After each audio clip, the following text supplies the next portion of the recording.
welcome back to the Constitution. Nope. LinkedIn Logs. LinkedIn Logs. Welcome back to LinkedIn Logs, the premier business LinkedIn influencer podcast for the website, cpluscomedy.com. Like I just said, it's a website. Go there. LinkedIn Logs, episode 15. I can't believe I got it wrong. Actually, I can't believe I got it wrong. I don't really care. Let me be frank about that. That's what happens when you do 3 shows. Well, actually 2 now. The late night show, late night lately, if you haven't been paying attention, is on a break right now because of the Writers Guild strike that I mentioned a couple episodes ago or so. And on top of me doing it in solidarity with the WGA union, I can't do a late night show if there's no late night. So it's on hiatus for as long as there's no late night. And I remember I'm remembering back to last time there was a strike. A couple months in, late night came back without its writers, and Conan did, I think, hold on, I don't know if it came back, but there was a point during the strike where Conan had to do shows, and he did like a week of shows without writers, and the monologue was bad, and he'll admit it, the monologue was bad.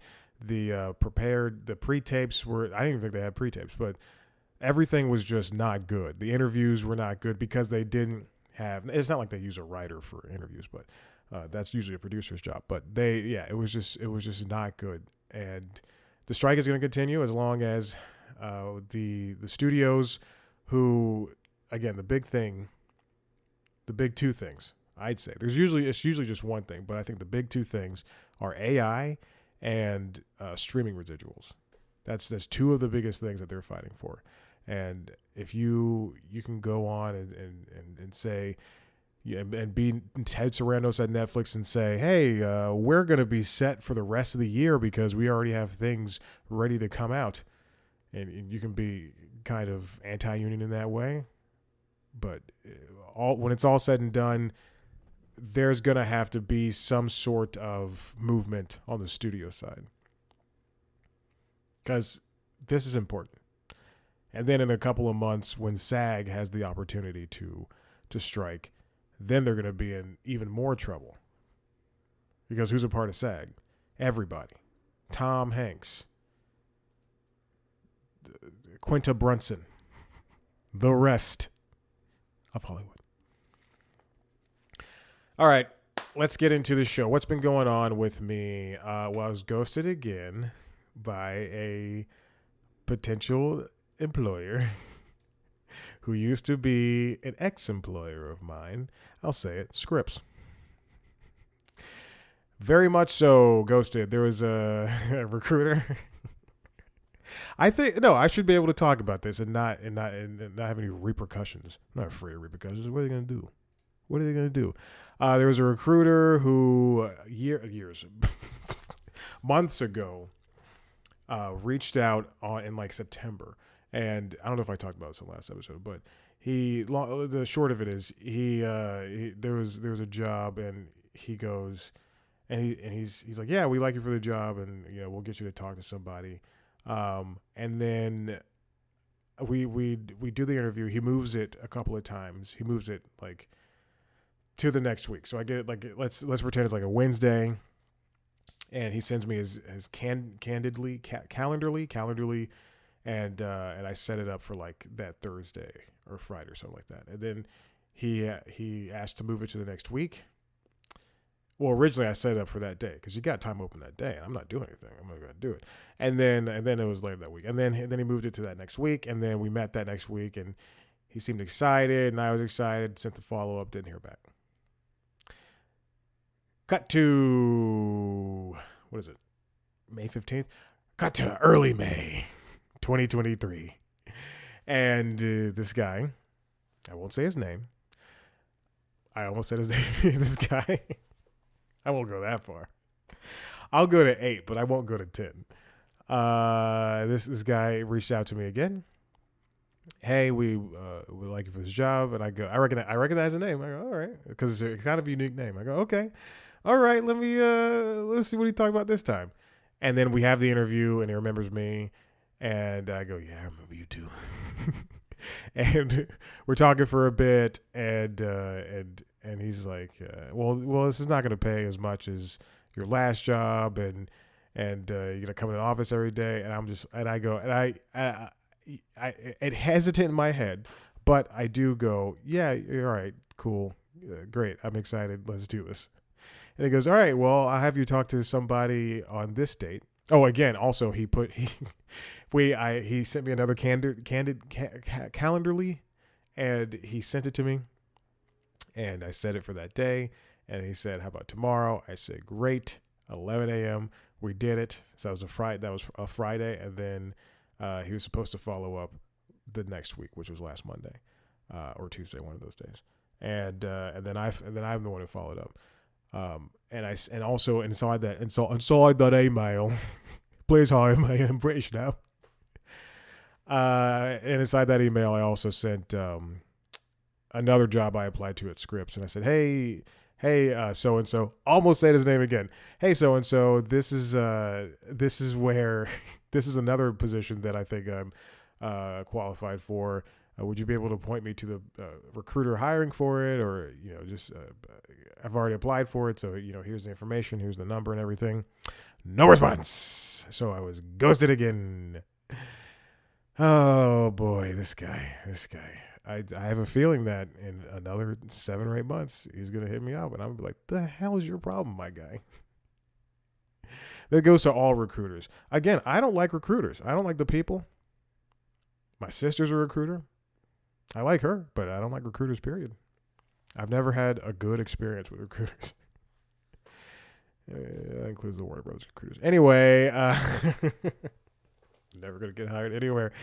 Let's move on to something I saw on Succession last week. I love Succession. And you know what sucks is that I've had this entire season just ruined for me the next morning. So I go to the gym at 4 a.m., 4:30 o'clock in the morning. I'm so tired. It is now 9:48. I've been up for 5+ hours, 5.5 hours. I go to the gym, wake up at the gym, 4 o'clock, go to the gym at 4:30. So I also have C+ Comedy's email, which gets all of the press releases and the interviews, but mostly it's press releases and not press releases, excuse me. Mostly it's like newsletters from Variety or Deadline or whomever, whatever. And then so I'm checking the email whenever. The first thing I do on a Monday is I do a nice walk, do a nice 30 minute walk to warm up the body. And I just try to get things moving. My bowels have already moved by that point, if you're wondering. And I do the walk, scrolling through my news channels. I used to work in the news, so I still stay caught up in the news. And I'm scrolling through, and I see an article from. I have an RSS feed, so I have all these websites feed into my RSS feed. It's like New York Times, Wall Street Journal, IGN, whatever. They have different gaming, news, sports, tech, mobile RSS feeds. And I was reading through the film and television one, which is separate from news.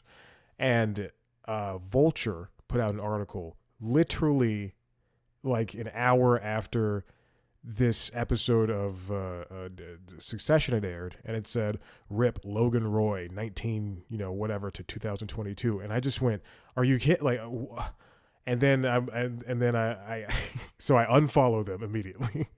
I take them out of my RSS feeds. I'm no longer a reader of Vulture, which I haven't read in years.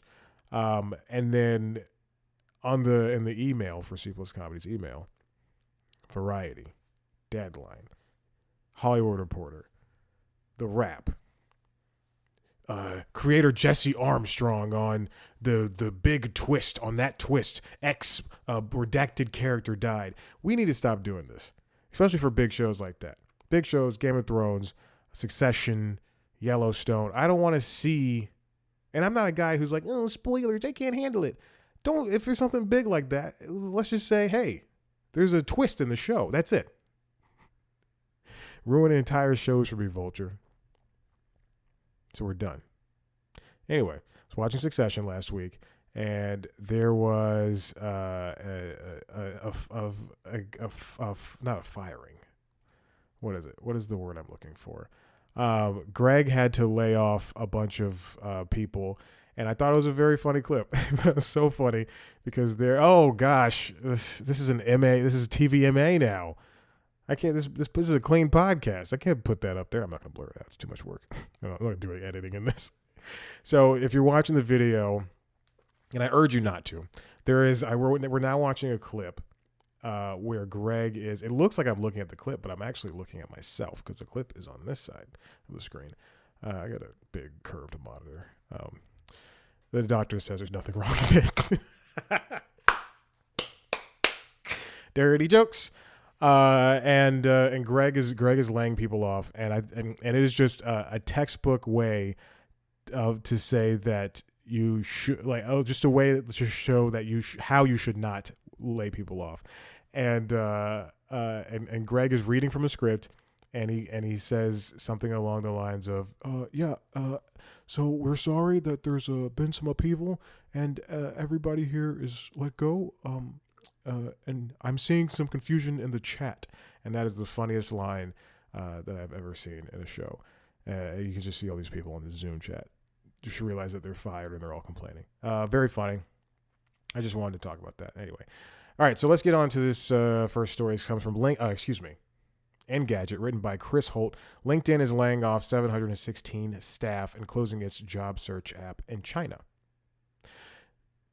LinkedIn, the job website that of which this podcast is named after, is having its own kind of change inside of its walls. There's slower revenue growth. LinkedIn CEO Ryan Roslansky said in the memo to employees that the cuts were part of a shift in strategy that was driven by changes in customer behavior and slower growth revenue. It's probably because LinkedIn Premium costs $79 per week, or however much it costs. I think it's like $20 per month.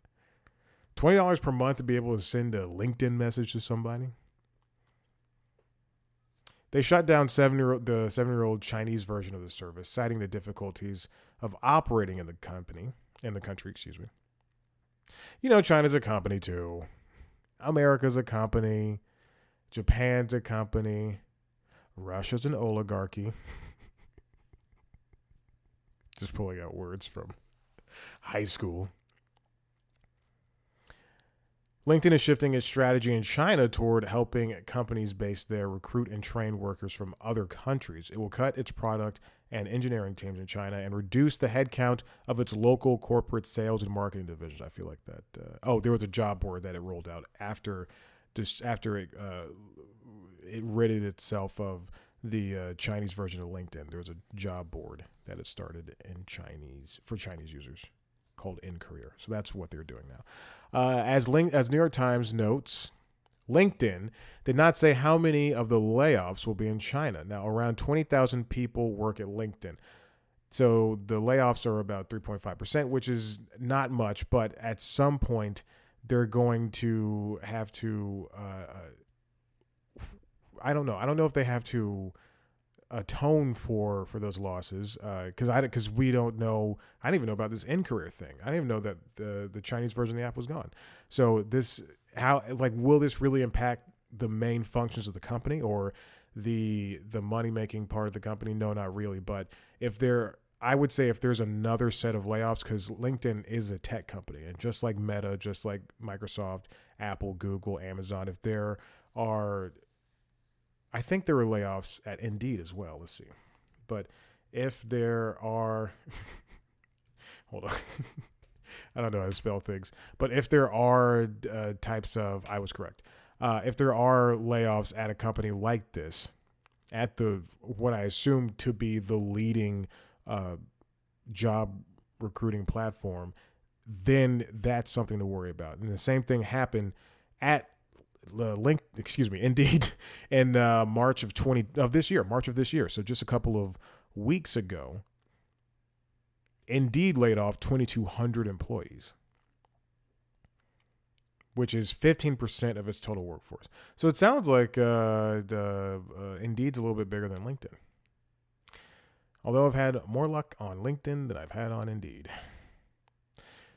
The decision to make job cuts at the company, founded in 2004, rose out of Indeed's projection that the job market will continue to cool down following the, quote, recent post-COVID boom, said CEO Chris Hyams. The company anticipates that job listings, which are the company's bread and butter, will continue to decline in fiscal years 2023 and 2024. Again, layoffs are still coming. Now that Greg clip I showed earlier, we're looking at an article from the Wall Street Journal called "The Debates Swirling Inside HR Departments: How to Lay Off Workers." This comes from Chip Cutter. It seems to me that there is a template for laying people off, especially for a guy who's been laid off more times than you can count. But there seems to be some sort of template rather that people are following when it comes to laying off, and it is along those lines of that clip from Succession where Greg is sitting in front of the computer and he's reading off a list of things. Because when I was laid off at let's go back to Scripps. Let's keep talking bad about them. When I was laid off from EW Scripps, the week prior, the person, and I'm sure I've mentioned this before, but my manager, who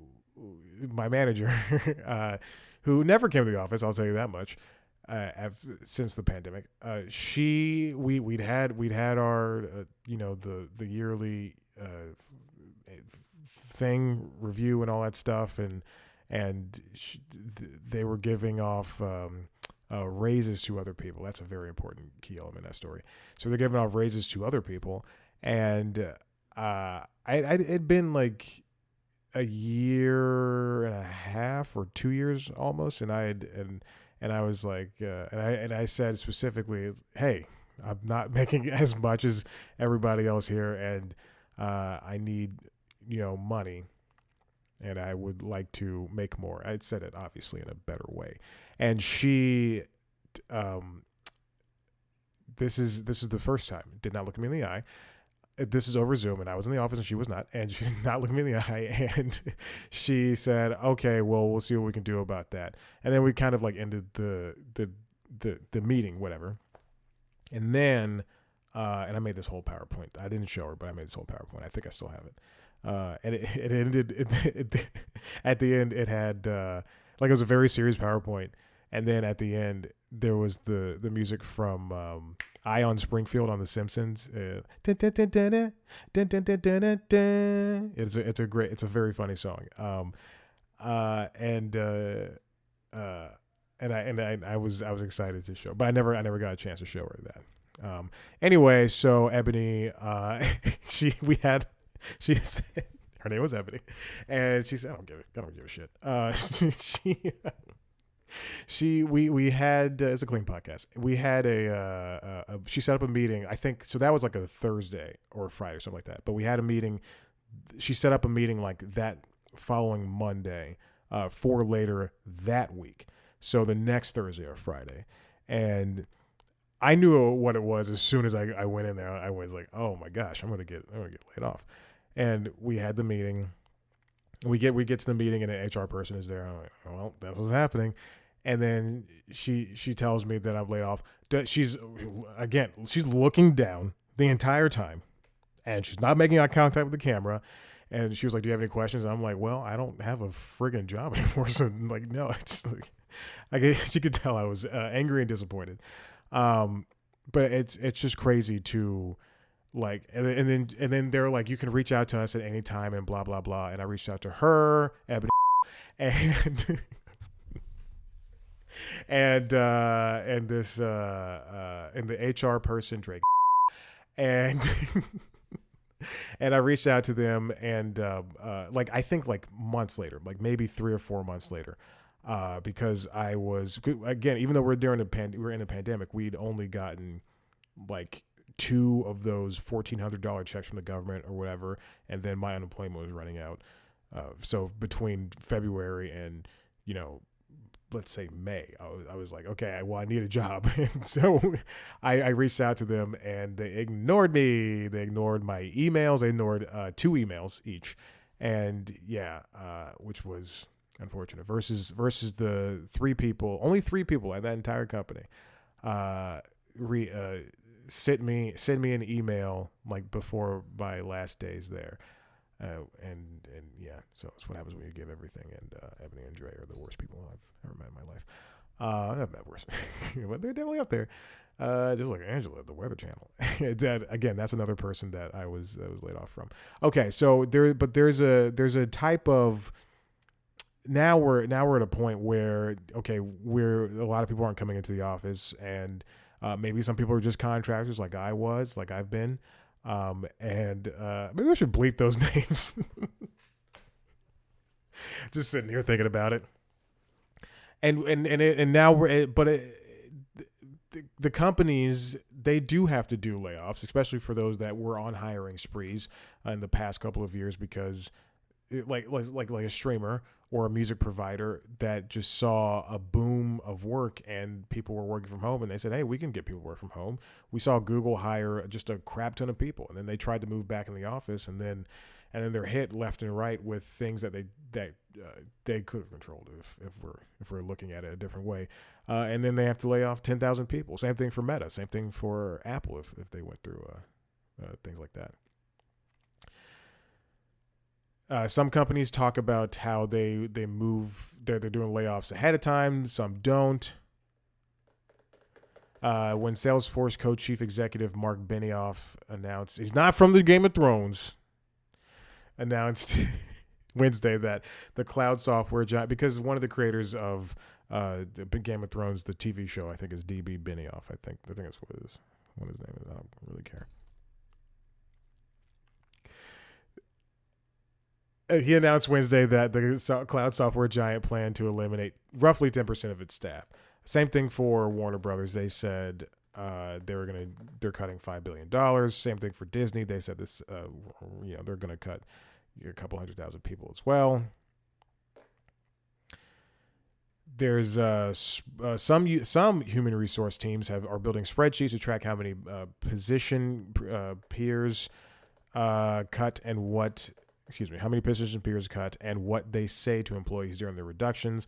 That's what also another word. It's verbiage. It's how you say things and how you want these to come off.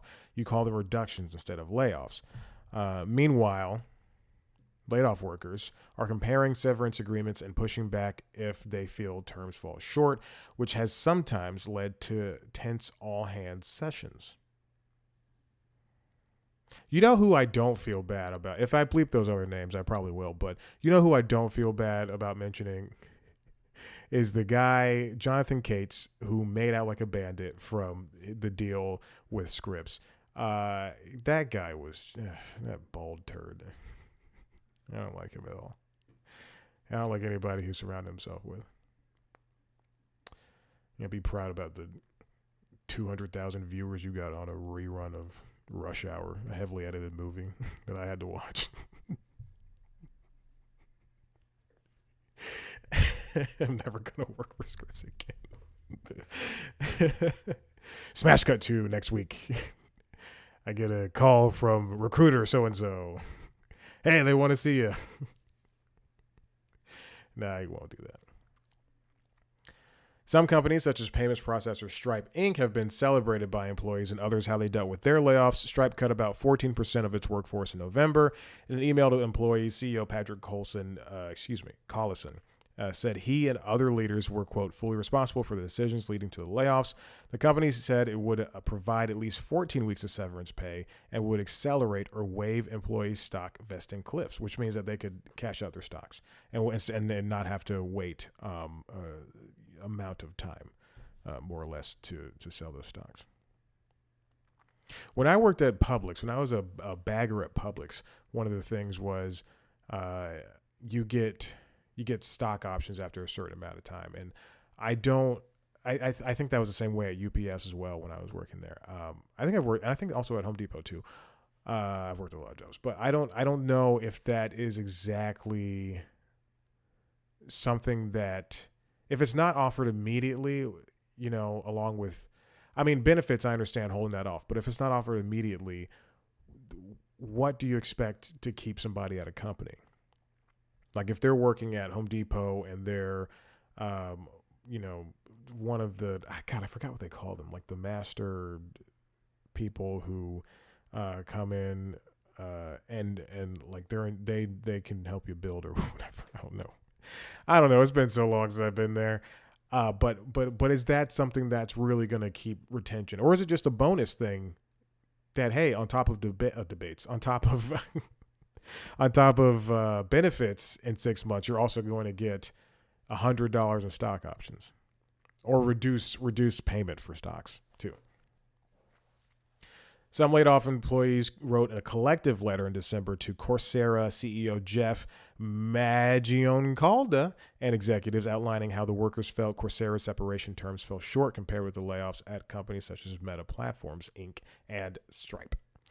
The group cited the company's decision not to waive some stock vesting cliffs or accelerate vesting for stock-based composition issued to employees.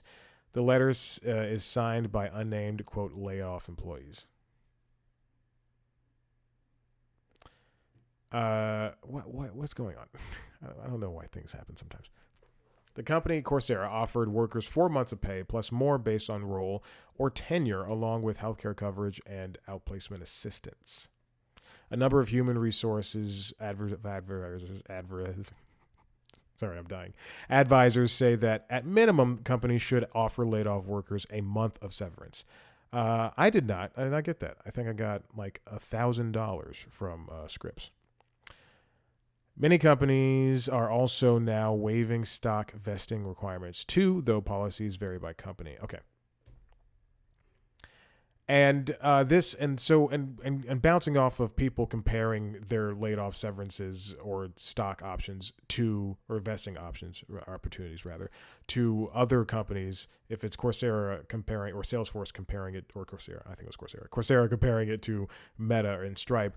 Here's another one from the Wall Street Journal, written by Courtney Vinopal. Knowing everyone's salaries can light a fire under workers. I dated a girl years and years ago, who was like, her personality, it's just so much, but like if TikTok were a person, but also it didn't fit. But I remember one thing she said to me once was, we were talking about jobs, and she's I've never dated a woman who's made less than $100,000. That's a very true fact, and it doesn't hurt me any, but every woman I've dated for the past like 7 years has made $100,000 or more, and I'm over here just like barely getting a job or working a contract. I haven't had health insurance in such a long time. That's true. Like I truly, like every woman I dated, $100,000 or more. But she'd gotten a good job, we were the same age, so she'd gotten a good job, and we were dating. I was like, we were like 24, maybe 23, 24, but she had a good job with Cox, which is, they own WSB, and which is the ABC affiliate down here, and the AJC. Both places couldn't get a job at. One place, WSB, I was ghosted. That was a job I was ghosted on. And they brought me in. They gave me a tour. Then I was ghosted. I remember emailing that woman. Oh my God, she gave me a tour of the facilities, and we like hit it off. It was this older lady. I remember her hobbling around, and she did not. She didn't email me back. She didn't call me back. I remember emailing and calling. Like, why give me the tour? Why give me the tour? Like, why let me in the building? Jesus. I got far on that one. I just remembered that. I can't believe it. Anyway, but this girl, I was gonna say her name. I stopped saying names on the show. But this young lady, she said, I'm, but this is before TikTok was everything. But she said in a very TikTok way, I'm just trying to break the what is the word I'm looking for? I just want to talk about like how much money everybody makes. Like I'm just trying to break through the cliche of we don't talk about it. And in some respects she's right. Like we should just talk about. I love the idea that now New York and I believe California, you have to post on LinkedIn or Indeed or whatever that how much money that the job is offering. That it makes so much more sense. And yeah, some people aren't going to apply to a job that's paying only $50,000 or the benefits suck. But just do better. And then some people are going to apply to that because that's what they need, and they're desperate, and they have to feed their cat. And the new Legend of Zelda: Tears of the Kingdom came out, and they want to be able to purchase that. No Switch game should be $70. It's ridiculous. Come on. No, video games should not be $70. Period. And Nintendo games never go on sale, so I'm not gonna that game's not gonna go on sale. I gotta buy that thing at full price. I still have to finish Pokemon Scarlet and Violet, so I can't buy a game right now. You have to grind. I'm at the Elite Four, but you have to grind, and I hate grinding. But you should see me dance and love grinding. All right, but yes, the pay transparency is something that I think that if I work at a corporation, like if I work at Wall Street Journal and I know that this person I was hired on the same time as this person, we're doing the same job, but they're making more than me, then that's something that's I'm gonna have to either step up because it's either something they're doing or it's unfair, and I just have to talk about it, be able to talk about it. We just have to be able to talk about it. Okay. One of the fears for posting how much a job is going to pay, because New York and California and other places have to post now how much the job is paying. One of the fears is if workers know what their colleagues make, this is from the article, it could create tension in the ranks, undermining performance, which I understand where that's coming from, but that does seem like kind of an archaic way to think about it at this point, because now we're in an age, I understand some people can bounce from job to job, but other people are kind of locked in. And if they are working at Auntie Anne's corporate, what is that? There's a Auntie Anne's is based here, and it's in Sandy Springs. Also a place where where my sister knew a young lady who was working there, and she was like, "My brother needs a job. Can you talk to him?" And then I drove all the way up there. This is a couple years ago. I drove all the way up there to hold on, what is it called? Auntie Anne's corporate. I drove all the way. No, not the Lancaster one, you dummy. Atlanta. I drove all the way up there, and it was, what is it called? And the young lady, I don't know the name. I don't know the name of the company. But the young woman, we sat down. She took me on a tour of the office, and she introduced me to like people. And it wasn't an interview, but I was there, and we went to this conference room, and we chatted. And she's like, "Well, what are you looking for?" I was like, I told her all this stuff. But that's something that could have been a phone call, and it was just, and it made me feel so dumb. And then I left, and then nothing happened. You sent an email back, "Hey, it was great to meet you, blah, blah, blah." Zip. Now there's research showing that, I don't know what I'm talking about anymore. From scholars at Indiana University, Harvard Business School, and the University of California that suggests that when employees find out how their earnings stack up against their peers, it can compel them to work harder, which is something that I know that when I'm in the gym and I see somebody, there's one guy in the gym who is very strong, and I look up to that guy. We chat every now and then, but I see him doing something and I go, oh man, I wonder if I can do as much weight as he can or as many reps as he can with that. And obviously I fall short, but not obviously I'm strong. But but when I see that does want me to drive, because I'm not gonna find out that this is very true at the interns at WXIA made more money than me, and I'm not gonna get pissed and go, I should be making more and stop doing my work. No, that makes me want to go, well, you know what? I'm gonna work hard, and hopefully I'm noticed, and hopefully I can start a conversation. I was not noticed, and I tried to start a conversation, and I was told I had to wait 6 months. $10 an hour. I was driving down from the suburbs. Anyway, pay disclosures spurred academics who found out they were overpaid compared with peers, according to Tomás Albloj, a professor of strategy at Indiana University's Kelley School of Business, who co-wrote the paper. These higher paid academics produced roughly 7% more articles on average once transparency efforts revealed salary information.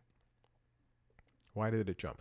Dr. Albloj said he suspects the counterintuitive finding stems from people feeling like they have to work harder to prove they are worth their expensive price tag. More broadly, Dr. Albloj said pay disclosures in academia didn't produce drops in productivity, though the study highlighted an important exception. When pay transparency revealed high levels of inequity within an institution or department, overall productivity decreased. And then also let's extend this, towards women or people of color. Like if there's a fine line between people being able to work hard and then also people just getting something or more pay based off of how they look or who they know. You guys look for career growth, no transparency, and there's nothing else that we really need to talk about in this. But yeah, okay, that's it. That's everything. That's the show. Listen, if you like what you heard here, head to the website, cpluscomedy.com, where we've got other podcasts. Right now it's on hiatus, but Late Night Lately, the late night show, is a late night show. Is a late night show where I talk about things that happen in late night. It's not on right now, again, due to the WGA strike. You can also check out, what's it called? The Constitutionals, which I thought this show was when I started for a second. The Constitutionals podcast, which is the premiere show this week's, or the next episode, I guess, has an interview with the creator of Bupkiss on Peacock, starring Pete Davidson. It's not Pete Davidson, it's Judah Miller. It's a good interview. It's great. It was, I'm not a fan of press junkets, but it was a press junket. So I only had a certain amount of time with him. And we had a nice time, and you'll listen to that. If you want to see a video version of all the shows, head to youtube.com/C+Comedy. If you want to follow us on social, you can do it on TikTok, Instagram, Facebook, and Twitter at C+Comedy. Follow me at Chad Black White. Rate, review, subscribe. Tell your friends about everything that you heard here. Tell your friends. Tell them what you've seen. I don't know who that was, but we're done.